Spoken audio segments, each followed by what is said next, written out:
Hi, Tyler. Thanks for your time. We know this is a young group. What lessons were learned, and what are some of the things you can apply from the last window now towards this new window, given that experience? Yeah, last camp was obviously a great experience for us all. A lot of us, our first taste of what World Cup qualifying was going to be like. For us, the most important thing coming into this camp now is to take each and every game by game, not focus on saying, okay, let's get 9 points. I mean, I remember even myself, I previously said, let's get 9 points in the window. Let's focus on each game and what we need to do in order to win each game. And then I think that's going to set us up for the best success. Next will be Jeff Carlisle from ESPN FC. Thanks, Michael. Hi, Tyler. The issue of the respective CBAs for the men's players and the women players has been in the news lately, and I was wondering, as well as equalization of prize money, and I was wondering to what extent have you guys met with your counterparts in the women's teams regarding equalization of prize money? What meetings have you had with USSF about that? Where do things stand there? Yeah, to be fair, I don't know obviously all the details of everything that's going on. There's a lot of different factors that come into place with what's going on right now. From my personal perspective, I've seen that a lot of it has to do, of course, with FIFA and what they're willing to accept and how they can grant our women's team more prize money for their accomplishments, like they should be. But I haven't seen exactly all the transparency between our players' union and their players' union, but I know there has been communications.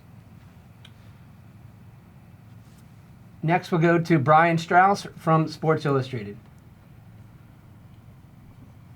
Thanks, Michael. Hey, Tyler. I know you're used to playing every 3 or 4 days with Leipzig, right? Mm-hmm. Bundesliga, Champions League, Pokal, whatever. But I'm curious how the last month's games represented, even though it was like on a calendar, it looked similar, how it was maybe a bit different, whether it was the travel, whether it was the fields, the intensity, the environment. How was playing 3 games in 7 days in CONCACAF different from playing 3 games in 7 or 8 days in Germany?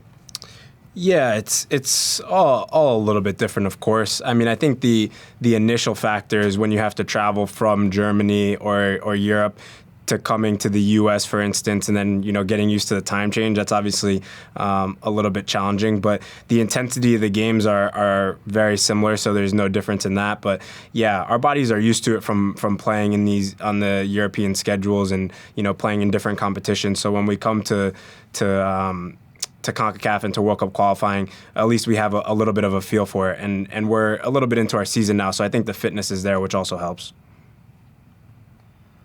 Next, we'll go to Chris Bills.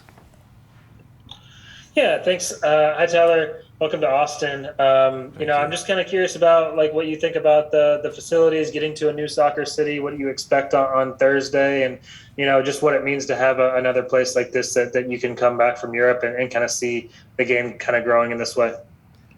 Yeah, my initial thoughts, to be honest with you, are it's amazing.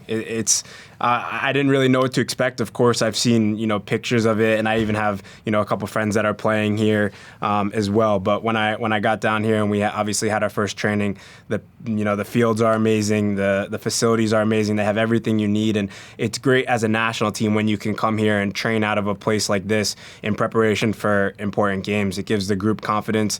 It shows that American soccer is moving in the right direction, and it makes me really excited one day to come back to MLS and come back to places like this.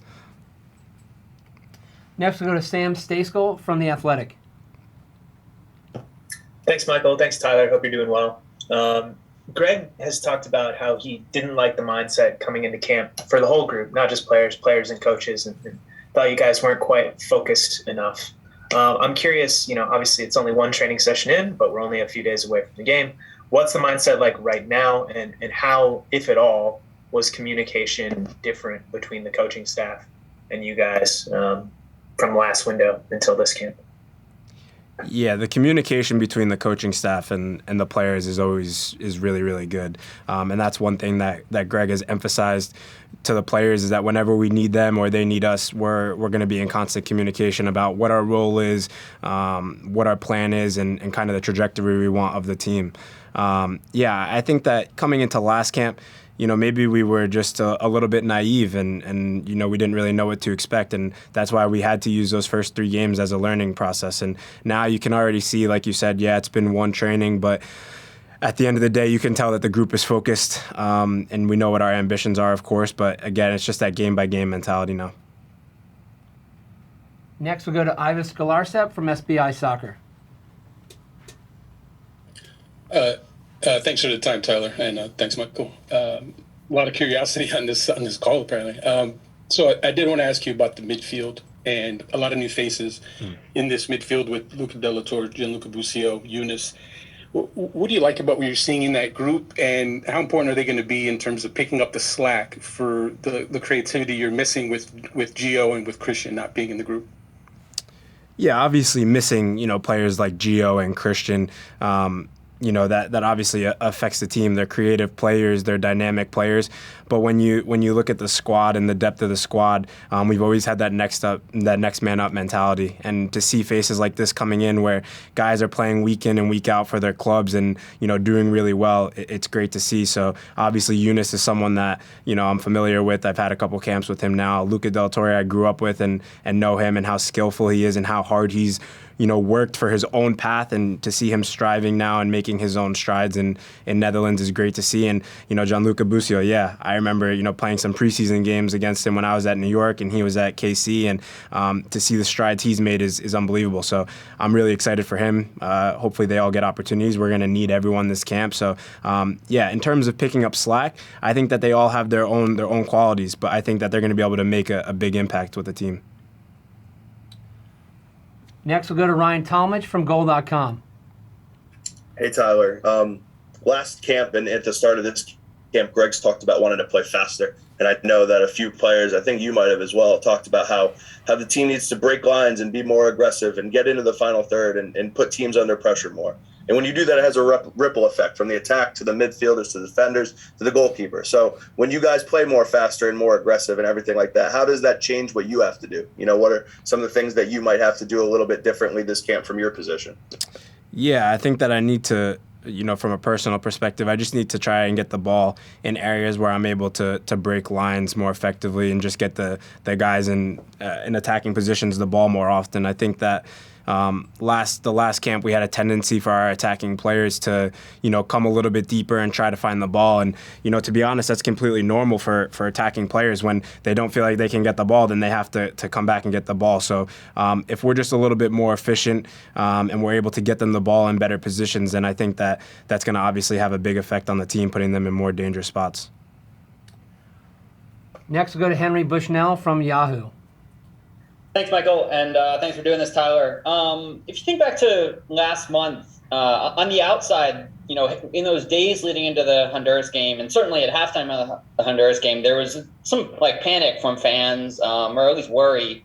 I'm wondering if you guys, or if you personally felt maybe not panic, but worry in those days, and if so, how did you overcome that? If not, how did you guys make sure that that worry, that long-term worry, never really set in?